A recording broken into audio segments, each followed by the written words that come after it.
उन्हाळ्यामुळे तुमच्याही केसामध्ये भरपूर असा घाम येत आहे का? आणि त्यामुळे त्या घामामुळे तुमच्या नंतर त्या केसांमधून अगदी घामाचा कुंभट असा वास येत आहे का? मग हा वास कसा घालवायचा किंवा हा घामच जास्त येऊ नये आणि त्यामुळे होणारा कोंडा, केस गळती हे कशी आपण थांबवू शकतो? यासाठीच आपण या व्हिडिओमध्ये बघणार आहोत. नमस्कार, मी प्राजक्ता तुम्हा सर्वांचं खूप सारं स्वागत करते आणखी एका नवीन व्हिडिओमध्ये. आज मी तुम्हाला एकदम घरगुती असा उपाय शेअर करणार आहे, जे की तुमच्या किचनमध्ये तर हे असेलच असेल, पण तुम्हाला माहिती नसेल की याचा वापर आपण केसांसाठी सुद्धा करू शकतो का? तर उन्हाळ्यामध्ये ना टेम्परेचर भरपूर वाढल्यामुळे आपल्याला तर घाम जास्त येत असतो, पण आपला केस सुद्धा फार ओलसर असतात, ते म्हणजे घामामुळे.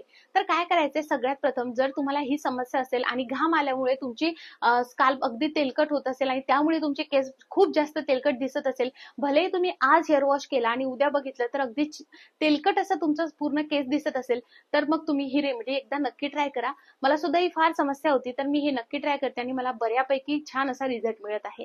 त्यामुळे तुम्ही ही रेमेडी नक्की ट्राय करा, कसलाच साईड इफेक्ट नाही आहे. काय करायचं आहे, सगळ्यात प्रथम ज्या दिवशी तुम्हाला हेअर वॉश करायचा त्या दिवशी खरं तर तुम्हाला हे करायचं आहे. आपल्याला घ्यायचं आहे मुलतानी माती. आता मुलतानी मातीचं प्रमाण कसं राहील, तर कोणाचे छोटे हेअर्स असू शकतात, कोणाचे मोठे किंवा कोणाचे मीडियम सुद्धा असू शकतात. आता आपल्याला हे लेन्थला लावायचं का स्काल्पला लावायचं हे सुद्धा तुमच्यावरती आहे. स्काल्प तर आपल्याला लावायचाच लावायचा आहे, म्हणजे केसांच्या मुळाशी तर लावायचं आहे, पण तुम्ही हे केसांच्या पूर्ण लेन्थला सुद्धा लावू शकता. तर तुम्हाला काय करायचं आहे, 2 ते 3 चमचे मुलतानी माती घ्यायची आहे आणि आता फिल्टरचं पाणी घ्यायचं आहे आणि त्याने याची पेस्ट बनवायची आहे. हवं तर तुम्ही इकडे गुलाबजलचा वापर सुद्धा करू शकता, टोटली तुमच्यावरती आहे. त्यानंतर तुम्हाला काय करायचं आहे, तर केसांच्या मुळाशी हा जो काही आपण मास्क बनवला आहे हा लावायचा आहे. तुम्ही म्हणणार की प्राजक्ता, मुलतानी माती तर आपण चेहऱ्यासाठी लावतो, ही केसांसाठी काय करते? हेच एकदम मोठं असं गणित आहे. चेहऱ्याला तर ती छान असा उजाळा देतेच देते, पूर्ण पिगमेंटेशन तर घालवते, थंडावा सुद्धा देते, त्याचप्रमाणे ती आपल्या केसांमधील घाण सुद्धा काढून टाकते. हो, तुम्ही अगदी व्यवस्थित ऐकलंय. केसांच्या मुळाशी जर तुम्ही लावलं तर केसांमध्ये असलेली घाण ती सुद्धा काढून जाते. जो तेलकटपणा असतो केसांच्या मुळाशी तो सुद्धा निघण्यास खूप मदत होते आणि उन्हाळा आहे त्यामुळे आपल्याला थंडावा सुद्धा मिळतो. तर आपल्याला केसांच्या मुळाशी हा मास्क लावायचा आहे आणि पूर्ण नंतर केसाच्या लेयरला सुद्धा तुम्ही कव्हर करून घेऊ शकता आणि अंघोळीच्या आधी तुम्हाला हे करायचं आहे. त्यानंतर 10 ते 15 मिनिटं हा मास्क तुमच्या केसांशी तुम्हाला ठेवायचा आहे. त्यानंतर काय करायचं, हा मास्क जेव्हा तुम्ही लावता ना, त्यानंतर एक मोठं असं पातेलं घ्या. त्यामध्ये तुम्हाला ग्रीन टीची एक बॅग टाकायची आहे आणि हे पाणी उकळवा. त्यानंतर ग्रीन टीचा पूर्ण अर्क त्या पाण्यामध्ये येईल. त्यानंतर ते थंड होऊ द्या, कारण 10 ते 15 मिनिटं आपल्याला मास्क लावल्यानंतर थांबायचं आहे. तर ते तोपर्यंत थंड होऊन जातं. त्यानंतर 10 ते 15 मिनिटं आता इथे झालेले आहेत. आता तुम्ही बघू शकता आपण ह्या ग्रीन टी मध्ये आता हे पूर्ण पाणी डायल्यूट करून घेत आहोत, कारण एवढ्याशा पाण्यानंतर आपला केस व्यवस्थित साफ होणार नाही आहेत. बिलकुल कसला शॅम्पू आपल्याला वापरायचा नाही. तर शॅम्पू म्हणून आपण इथे फक्त ग्रीन टीचा पाण्याचा वापर करत आहोत. त्यामुळे तुम्ही जेव्हा हा मास्क बनवत आहात त्या दिवशी तुम्हाला शॅम्पू वापरायचा नाही. त्यानंतर या ग्रीन टीच्या पाण्याने तुम्हाला तुमचं पूर्ण हेअर वॉश करून घ्यायचं आहे. जर तुम्ही कंडिशनर वापरत असणार तर हेअर वॉश झाल्यानंतर तुम्हाला कंडिशनर लावायचं आहे आणि नंतर तुम्हाला तुमचे केस व्यवस्थित अगदी पाण्याने स्वच्छ असे धुवून घ्यायचे आहेत. त्यानंतर तुम्हाला केस व्यवस्थित असे ड्राय होऊ द्यायचे आहेत. तुम्ही बघणार पहिल्याच रिझल्टमध्ये तुम्हाला खूप छान असा रिझल्ट मिळेल. आता उन्हाळा आहे त्यामुळे तुम्हाला हप्त्यातून हे 2 वेळेस कंपल्सरी करायचं आहे. हा मास्क तुम्हाला कंपल्सरी करायचा आहे. आता का करायचं आहे ते तुम्हाला सांगते आणि मुलतानी माती कसं काम करते ते सुद्धा तुम्हाला सांगते. काय होतं की आपण आज हेअर वॉश केला, आता आपण बाहेर पडलो तर आपल्याला घाम येतो आणि आपल्या केसांच्या मुळाशी सुद्धा खूप घाम येतो. आपण अगदी वेणी सुद्धा घातलेली असेल तर तिथे घाम येतो.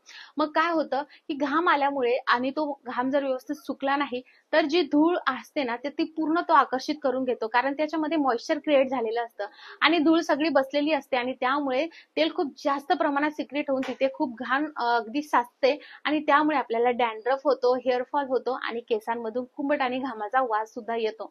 तर जेव्हा आपण याला मुलतानी माती लावतो तर कुठेतरी मुलतानी माती जे एक्स्ट्रा मॉइश्चर असतं, जे एक्स्ट्रा ऑइल सिक्रेट केलेलं असतं ते सुद्धा काढण्यास मदत करते. जो डॅन्ड्रफ झालेला आहे, जी घाण झालेली आहे ती काढण्यास सुद्धा मदत करतं आणि त्याचबरोबर आपल्या केसांना अगदी थंडावा सुद्धा देतं.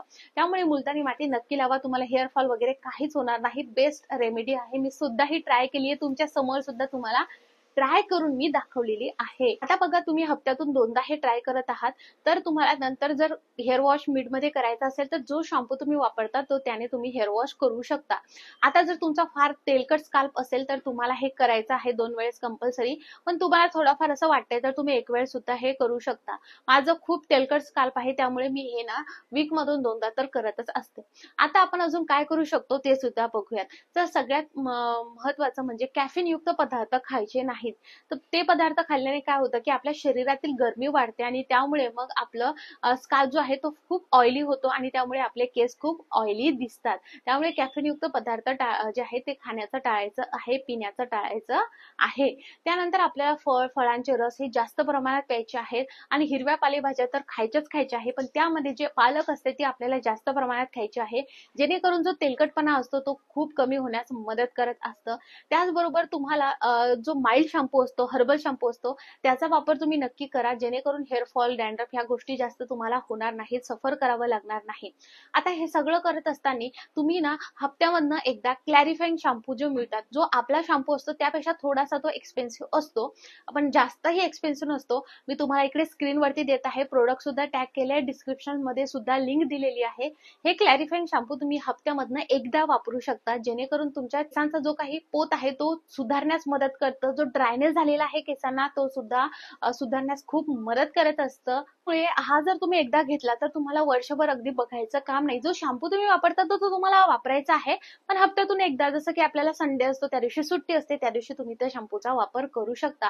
प्रोफेशनल लोक खरं तर जास्त करून प्रोफेशनल पार्लरमध्ये हा शॅम्पू वापरला जातो, त्यामुळे तुम्ही अवश्य घरी सुद्धा हे करू शकता. महत्वाचं, भरपूर पाणी प्यायचं आहे. 3 ते 4 लिटर पाण्याचं सेवन तुम्हाला करायचं आहे. जेवढी तुमची बॉडी हायड्रेट राहील, जेवढी तुमची स्किन, केस हे सगळं काही हेल्दी राहतील. सो आय होप तुम्हाला हा व्हिडिओ आवडला असेल. हा व्हिडिओ आवडला असेल तर नक्की सबस्क्राईब करा, बेल आयकॉन नक्की ऑल करा. तुम्हाला जर स्किन रिलेटेड काही समस्या असेल, उन्हाळ्यामध्ये टॅनिंग, पिगमेंटेशन खूप जास्त होत आहे, तर मी तुम्हाला हा व्हिडिओ रेकमेंड करते. हा व्हिडिओ नक्की बघा, 100% रिझल्ट मिळतो. तर तुम्हाला हा व्हिडिओ आवडला असेल तर मित्रपरिवारासोबत शेअर करा. फेसबुकवर बघत असणार तर लाईक, फॉलो नक्की करा. हा व्हिडिओ बघितल्याबद्दल खूप खूप आभार. बाय.